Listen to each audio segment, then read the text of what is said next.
But for my topic, I guess it's another one of those get the people thinking part. And I don't look at it as a negative nor a positive, but I note that obviously on Bitcoin halving, there was a, as one would call it, a pump up to, I didn't see any 10,000s trade on any exchange. I saw like 999.9999999.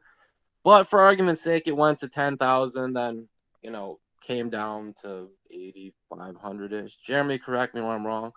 But what I've noticed again is, and I even noticed in Crypto Kyle's little Telegram, which I do check in, don't really talk much there, but is that the moves up, many projects, I don't want to say everything because that would mean 100%.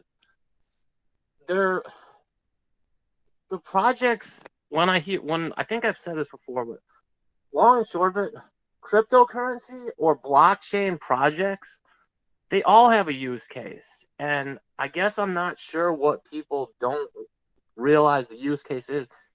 It's a fundraising mechanism. It's the third fundraising mechanism. There's equity, there's debt, and there's blockchain projects, i.e. issuing a token instead of issuing shares. And like I said, if people believe there is a value in that token, then that's what the value is. I'm the last one to say XRP has no value because it has about $11 billion worth of value.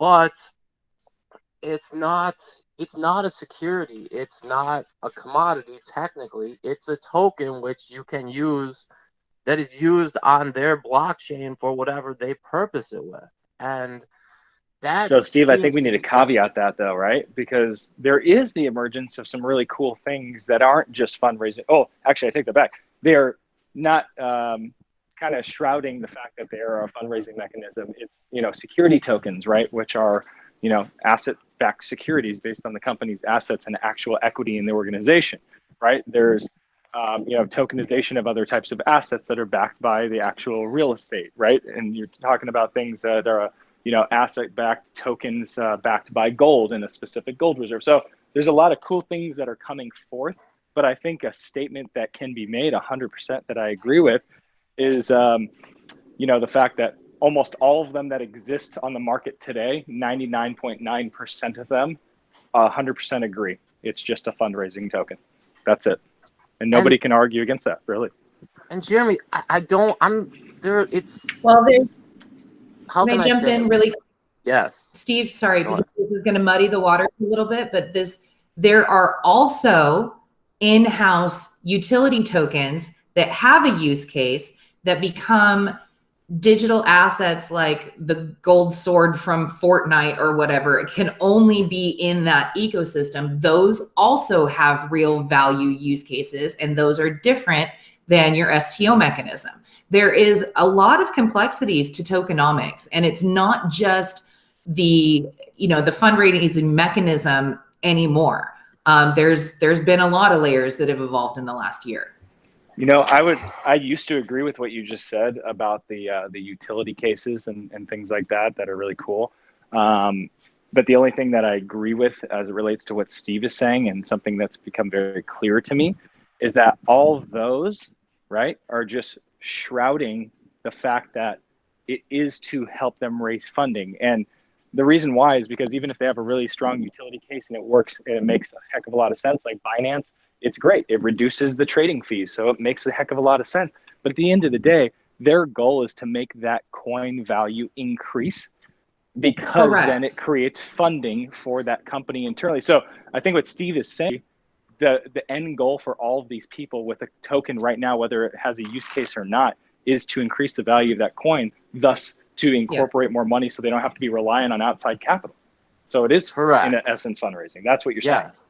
I'll say something though. I used to work for a project called Gluon, which is like a car blockchain utility token, and they used their utility token as just a token without fundraising. Everything outside of it was fundraising, so that definitely exists.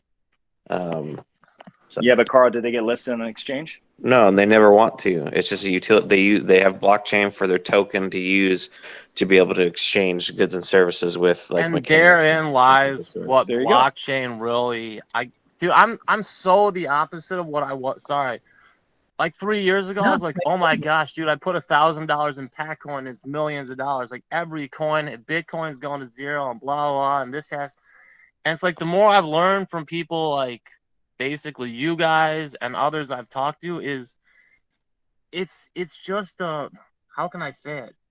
Many of the projects that come public, they're telling you what their business plan is. They're telling you about their network. Like, dude, to say that Chainlink's technology is not revolutionary, that was one of the first things I put in that little report. Or that XRP and Ripple Labs, or the guys behind Ripple Labs aren't some of the smartest guys in the room. They absolutely, positively are.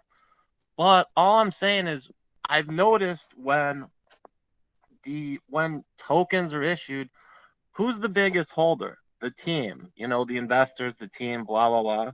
And as the price goes up, you're right. You sell some to the crowd, so you become less dependent on the crowd. That's fundraising 101. They're generating their revenue.